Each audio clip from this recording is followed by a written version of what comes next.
अच्छा देखने की दृष्टि भी परमात्मा ने हमको दी है और बुरा देखने की दृष्टि भी परमात्मा ने हमको दी है।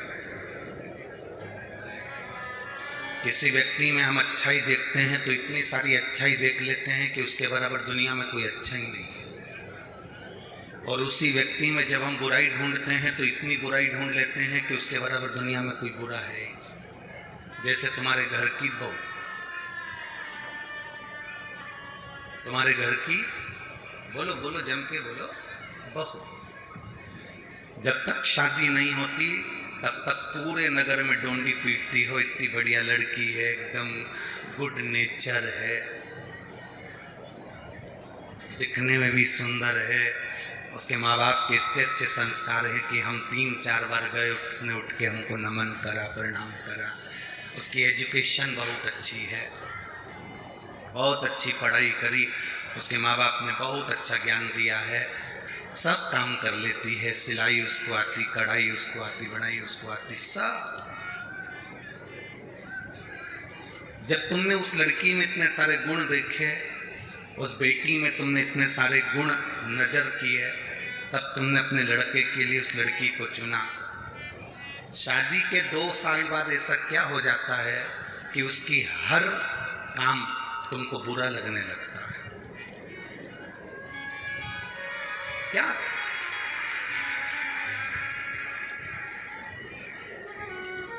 मतलब शास्त्र झूठ नहीं कहता, शास्त्र सत्य कहता है, इसलिए इसको सत्यम शिवम सुंदरम कहते हैं। गुण देखने की दृष्टि भी हमको परमात्मा ने दी है और अवगुण देखने की दृष्टि भी हमको परमात्मा ने दी। शादी के पहले लड़की को सास इतनी अच्छी लगती है, मम्मी बिल्कुल तुम्हारे जैसा नेचर है उनका, मेरी सास का इतना अच्छा नेचर है, इतना प्रेम करती है, मेरे को बार बार फोन लगाती है, हर 2-3 दिन में फोन आ जाता है, अभी तो हमारी शादी नहीं हुई पर इतना प्रेम हमारी सास का। फिर बहू की दृष्टि में ऐसा क्या हो जाता है कि उसको सास प्रिय नहीं लगती, सास की दृष्टि में ऐसा क्या हो जाता है कि उसको बहू प्रिय नहीं लगती। भाई के लिए अपना भोजन छोड़ देता है, जब तक भाई नहीं आता तब तक भोजन नहीं करता। धीरे धीरे ऐसी क्या दृष्टि हो जाती है कि भाई भाई का मुख देखना पसंद नहीं करता। ये 2 दृष्टि परमात्मा ने हमको दी है, एक अच्छा देखने की, एक बुरा देखने। अच्छा भी आप इन दृष्टि से देखते हो और बुरा भी आप इन दृष्टि से देखते हो। हमारा तो शिव महापुराण में बस इतना सा निवेदन है, अगर आप किसी की बहुत बड़ाई कर रहे हो, बहुत प्रशंसा कर रहे हो, तो उसमें फिर बुराई मत देखो। गुलाब के साथ में थोड़े बहुत कांटे रहते हैं, हम गुलाब चुनने वालों में से हैं, कांटे चुनना नहीं जानते। थोड़ी बहुत बुराई सब में भरी पड़ी है। ऐसा कोई संसार का व्यक्ति बता दो जिसमें बुराई ना हो।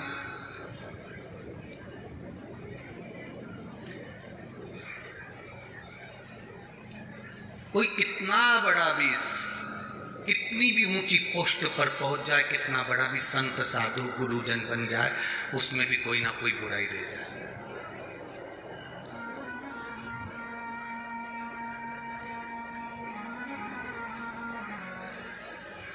जिसमें बुराई नहीं है वो गौ माता कहलाई है। गौ माता के अंदर दुनिया की कोई बुराई नहीं है, इसलिए उसका जो गोबर होता है, उस गोबर की भी पूजन होती है, गोवर्धन बनता है। गाय का जो गोबर होता है उसको भी घर में लीपा जाता है। गाय का जो गोबर होता है उसको लक्ष्मी माना जाता है, क्योंकि उसमें बुराई नहीं है। मनुष्य में बुराई है, भले फिर वो कितना बड़ा भी संत क्यों ना हो, कितना बड़ा भी गुरु क्यों ना, इसलिए गाय का गोबर पूजा जाता है, मनुष्य का गोबर पूजा जाता है।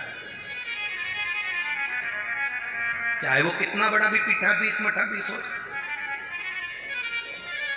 चाहे दुनिया के लोग उसके चरण धो धो कर पी रहे हो, चाहे दुनिया के लोग उसको अंबारी पिना रहे हो, पीतांबर पिना रहे हो, उसकी आरती कर रहे हो, पूजन कर रहे हो, तो भी मनुष्य का गोबर नहीं पूजा सकता, क्योंकि उसमें बुराई भरी हुई है। गौ माता की अंदर बुराई नहीं है, वो अपने बच्चे का दूध का हिस्सा तुमको पिला देती है, तुम्हारे लिए अपनी जान तक दे देती है। वो कौन है?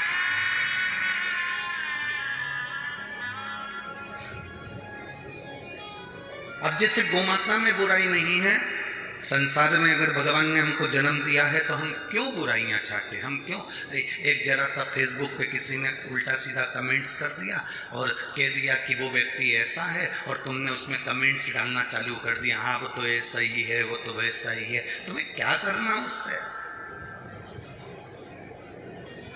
अगर मेरे भोले बाबा को एक लोटा जल चढ़ाते हो तो उनसे सीखो, वो मौन रहते हैं, नेत्र बंद कर, किसी से कोई मतलब नहीं उनको। जब मौका मिलता है तब नेत्र खोलते हैं, दर्शन का आनंद लेते हैं और जगत का कल्याण करते हैं।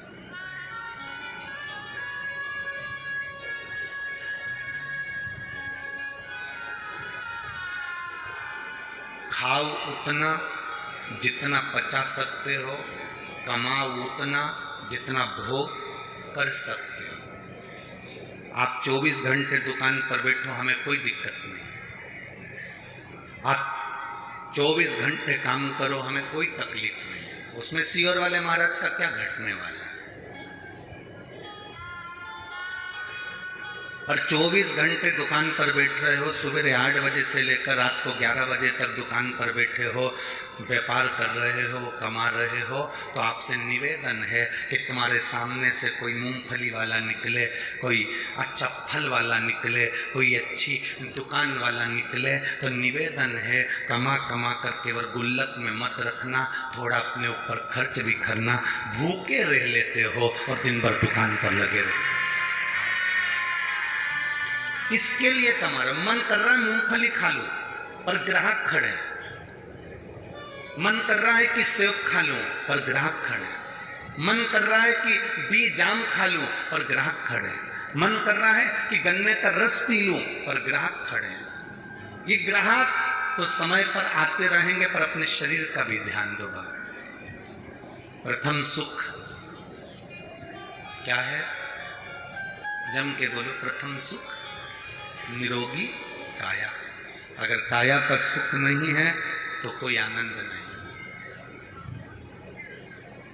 ये काया अगर ठीक है तो तुमने जो करोड़ों कमाए हैं उसका तुम भोग कर सकते हो, वरना तुम 40-50 साल तक तो व्यक्ति खूब कमाता पैसा जोड़ जोड़ के रख जाता, और 45 से 50 साल का जब होता तो 50 साल के बाद जो कमाया हुआ है वो सब डॉक्टर में लगाते जाता। क्या मतलब है? 40-50 साल तक कमाया और 40-50 साल तक कमाने के बाद उसको उठा के डॉक्टर में लगाया, तो ऐसी कमाई किस काम की?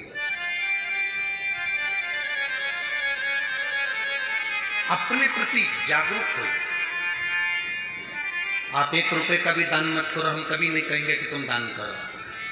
आप दान मत कर अपने ऊपर खर्च तो करो।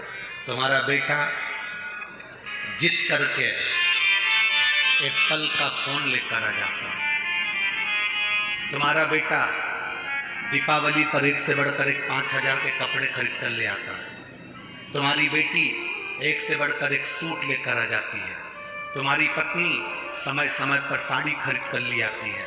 केवल एक दुकान पर बैठने वाला और नौकरी करने वाला व्यक्ति एक ऐसा होता है जो 2 जोड़ कपड़े खरीदने के लिए भी 50 बार सोचता है।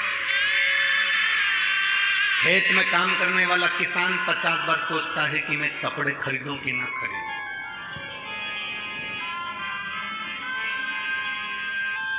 घर में काम करने वाली माँ 50 बार सोचती है कि मैं कपड़े खरीदूं कि ना खरीदूं। थोड़ा खर्च अपने ऊपर करो। धरा का धरा पे धरा की धरा रह जाता है। अपने ऊपर खर्च। हमसे लोग कह देते हैं महाराज कथाकार को के इतना सोना वोना पहन के बैठना चाहिए।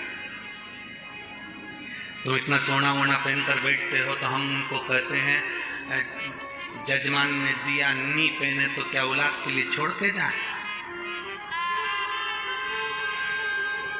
आज आप स्वयं, हम दूसरे की बात नहीं कहेंगे, अपने भीतर से प्रसन्न रहना सीखो। कोई दूसरा आपको प्रसन्न नहीं करेगा।